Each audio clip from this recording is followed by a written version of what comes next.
Every financial disaster begins the same way, not with an explosion, but with a quiet crack.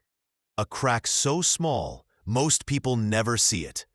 A crack so harmless looking that even experts ignore it.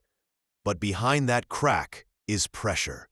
Decades of debt, risk, complexity, greed, and a belief that nothing truly bad can happen. In 2008, that crack widened into a global earthquake. Banks failed. Homes evaporated into empty shells. Retirement accounts collapsed. And the world stood at the edge of a financial abyss, one mistake away from the complete shutdown of the global economic machine. But the story didn't start in 2008. It started years before, with easy money, rising home prices, and a financial system that began betting against its own foundation. This is not just the story of Lehman Brothers. It's the story of how risk multiplies quietly, how debt becomes danger, and how the belief that everything is safe becomes the spark that brings the entire system to its knees. Welcome to Money Lore Insider, where we decode the secrets behind money, power, and the financial illusions shaping our world. Before the crash came the calm. The early 2000s were golden. Unemployment was low. Home ownership was rising. Banks were thriving, and the U.S. economy looked untouchable. People believed nothing dangerous could happen because everything looked stable. But stability can be deceptive. In finance, long periods of calm create confidence. Confidence creates risk. And risk, hidden, layered, misunderstood, creates the perfect conditions for collapse. In the early 2000s, Americans were buying homes faster than ever. Banks were lending money faster than ever. And Wall Street found a way to turn mortgages, even risky ones, into products that looked like treasure. It was the perfect illusion. And like every illusion, it worked. Until it didn't. To understand 2008, you need to understand one thing. The financial system bet everything on mortgages. Here's why. Banks discovered that they could bundle thousands of mortgages into financial packages called mortgage-backed securities, MBS. The idea sounded genius. Homeowners pay their mortgages. Banks collect those payments. Investors get a portion of the money. Everyone wins. But Wall Street wasn't satisfied with everyone wins. They wanted more. So banks started approving mortgages for almost anyone. No income verification, no job history, no down payment. These were called subprime mortgages, and they were the foundation of the coming disaster. Think of it like stacking blocks. The first blocks are solid, people with good credit. Then banks added weaker blocks, people who couldn't afford what they borrowed. The tower grew taller, riskier, and more unstable.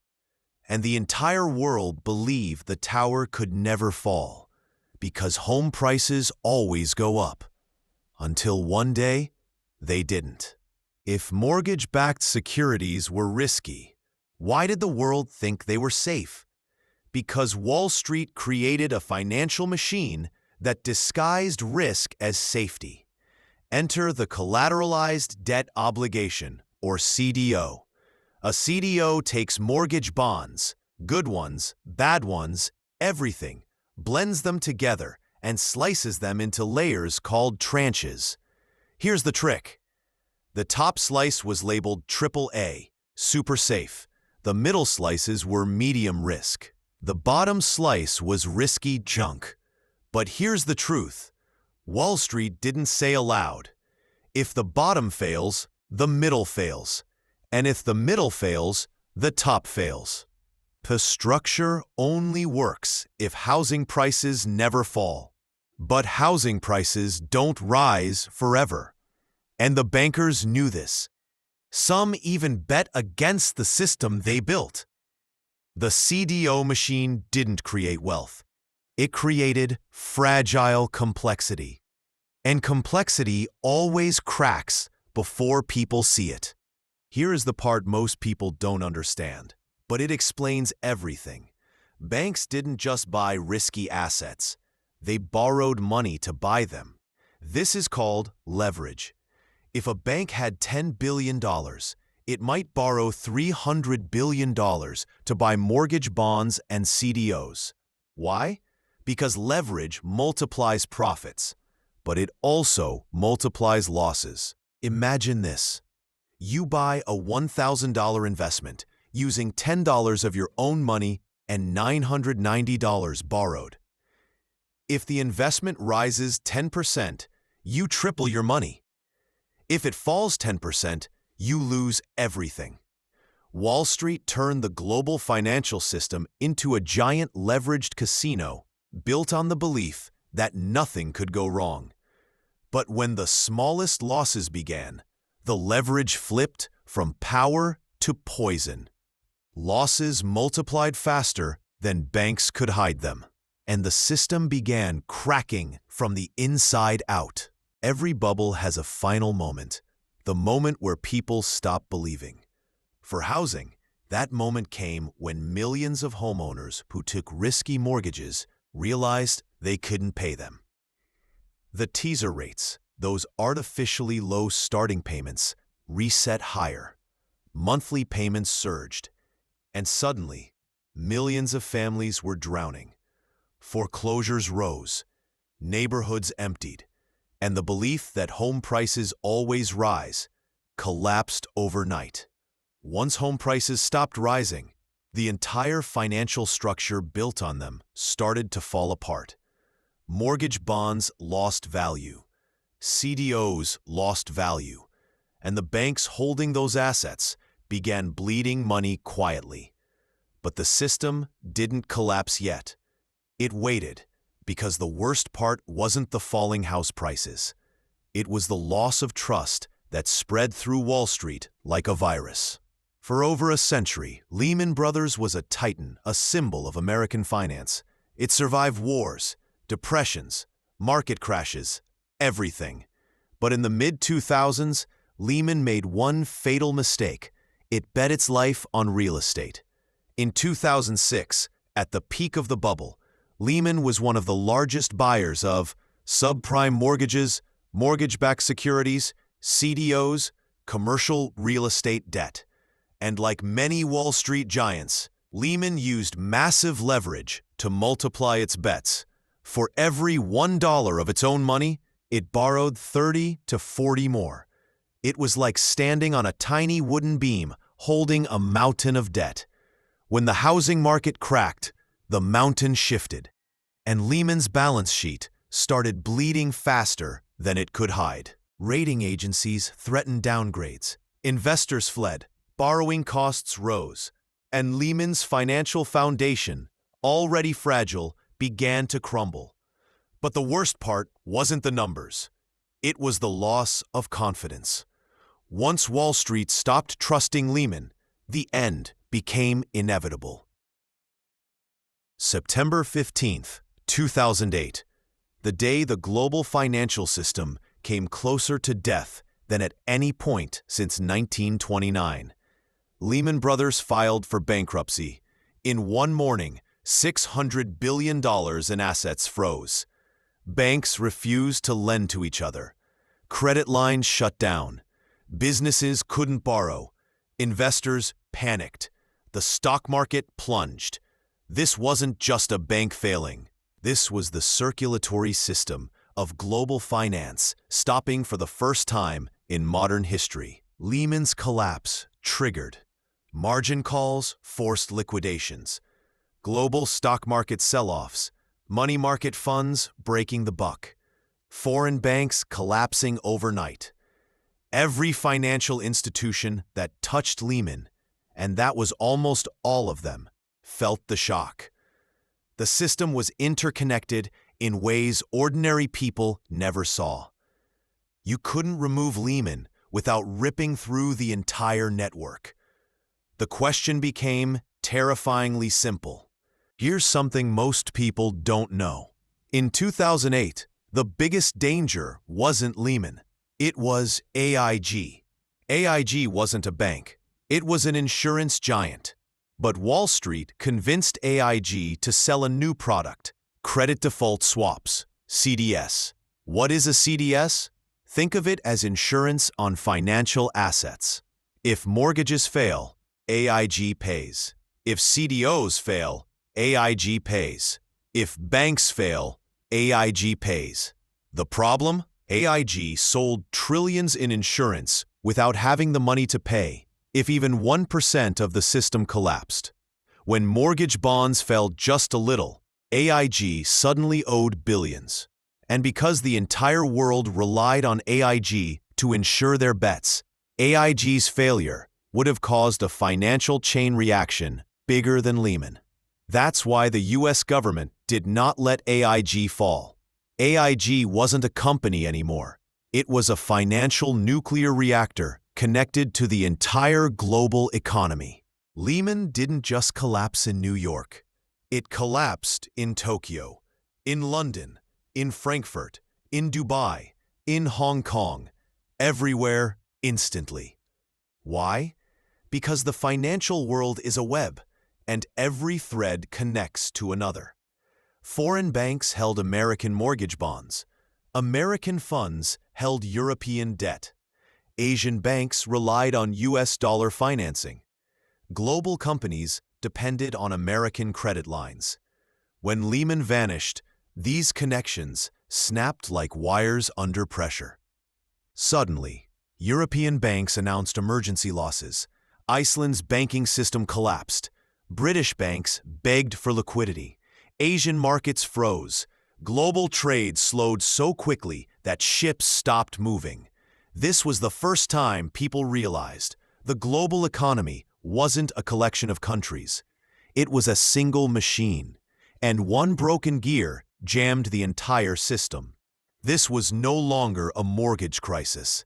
It was a worldwide financial heart attack. While Wall Street panicked, Main Street suffered silently. Millions of people checking their retirement accounts saw 20%, 30%, even 40% disappear in weeks. But here's the part almost nobody knows. Retirement savings were minutes away from collapsing entirely. Here's why. Most retirement accounts, 401ks, pensions, and IRAs hold stocks and bonds. When Lehman fell, stocks plummeted, corporate bonds froze, banks stopped funding pension plans, money market funds nearly broke, Treasury markets almost shut down. If the U.S. Treasury market had stopped trading for even a single day, retirement accounts across the country would have lost the ability to calculate their own value. Your savings wouldn't just drop, they would become impossible to price. The financial system considered shutting down the stock market to stop the freefall. This was far closer than any headline ever admitted. Behind closed doors, the U.S. Federal Reserve was facing a nightmare. Banks weren't lending. Markets weren't clearing. Collateral wasn't holding. Credit was dead. The Fed understood one brutal truth. If the U.S. dollar system shuts down, the entire global economy shuts down. So the Federal Reserve did something no one had seen before. They opened unlimited credit lines to banks around the world. They created dollar swap lines to foreign governments. They injected liquidity every morning, every hour. They bought billions in failing securities. They rescued money markets. They guaranteed bank deposits. And they weren't sure any of it would work. Inside the Fed, officials later admitted, we weren't saving the banks. We were saving the system that the banks sit on. This wasn't about profit or loss. It was about preventing the world from sliding into a second Great Depression. The U.S. government announced a shocking plan. $700 billion to save the financial system. People were furious. They lost jobs. They lost homes. They saw their savings vanish, but Wall Street got rescued. Why? Because the bailout wasn't actually a gift to banks. It was a tourniquet to stop the economy from bleeding to death. Here's the truth. Most of the bailout money wasn't spent. It was put aside to restore confidence. The goal wasn't to save banks. It was to stop the entire machine from collapsing. If the machine collapsed, ATM machines would stop working. Businesses couldn't pay workers. Retirement accounts would melt. Credit cards would stop. Mortgages would freeze. International trade would halt. And millions more homes would be lost. The government chose the painful path instead of the impossible one. But here's the part history rarely mentions. The bailout fixed the symptoms, but not the disease. Risky behavior continued. Banks grew even larger. Debt grew even faster. And the financial system became even more interconnected. 2008 wasn't the end of the crisis. It was the beginning of a new, more fragile era. The 2008 crash wasn't just a financial disaster. It was a warning about leverage, hidden risk, interconnected systems, trust, and the fragile architecture of the global economy. Understanding what happened in 2008 is the key to understanding every crisis that comes after 2020 and 2021, and whatever comes next. Because the system didn't heal. It adapted. It became larger, faster, and even more dependent on confidence and credit. If you want to understand the world of money, power, and risk, you cannot ignore 2008. And this is why we break these stories down. Simply, clearly, honestly. You're watching Money Lore Insider, where finance meets mystery. If you found value in this documentary, hit subscribe to unlock the truth behind money, history, and the next crisis no one is talking about.